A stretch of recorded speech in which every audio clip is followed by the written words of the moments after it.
Welcome to Hindu news 9.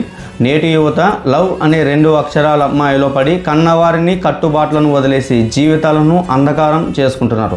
ఆవేశంతో అడుగులు వేసి ఆ తర్వాత ఆర్థికంగా సామాజికంగా ఒంటరైపోతున్నారు. అసలు మన సంస్కృతిలో పెద్దలు కుదిర్చిన పెళ్లి అనేది కేవలం ఒక వేడుక కాదు, అది ఒక జీవితకాలపు భరోసా. ఈ వీడియోలో పెద్దలు కుదిర్చిన పెళ్లి వల్ల కలిగే రక్షణ ఏంటో తెలుసుకుందాం. పెద్దలు కుదిర్చిన వివాహంలో కేవలం 2 వ్యక్తులు మాత్రమే కలవరు, 2 కుటుంబాలు కలుస్తాయి. కష్టకాలంలో తోడు, భార్యాభర్తల మధ్య చిన్న గొడవలు వచ్చినా సర్ది చెప్పడానికి ఇరువైపులా పెద్దలు ఉంటారు. సామాజిక హోదా, సమాజంలో ఒక గౌరవప్రదమైన కుటుంబం అనే గుర్తింపు లభిస్తుంది. పిల్లల బాధ్యత, పుట్టబోయే పిల్లలకు తాతయ్యలు అమ్మమ్మల ఆప్యాయత, సంరక్షణ దొరుకుతుంది. ఇది నేటి కాలంలో పిల్లల మానసిక ఎదుగుదలకు చాలా అవసరం. ప్రేమ పేరుతో ఎదిరించి వెళ్తే ఆస్తులే కాదు ఆత్మీయతలు కూడా దూరం అవుతాయి.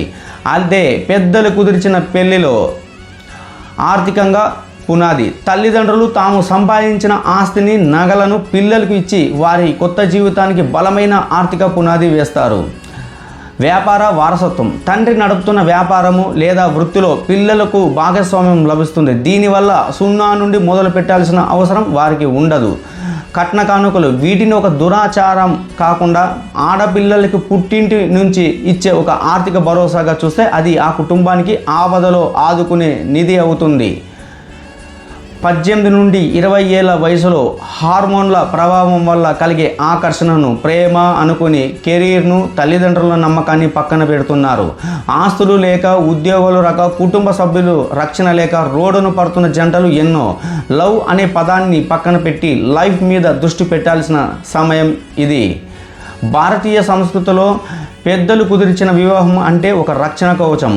మనం మంచి కోరే అమ్మా నాన్నల నిర్ణయాన్ని గౌరవిద్దాం. ఆవేశంతో కాకుండా ఆలోచనలతో అడుగువేద్దాం. ఆర్థికంగా ఎదిగి కుటుంబ గౌరవాన్ని పెంచే బాధ్యతాయుతమైన పౌరులుగా మారుదాం.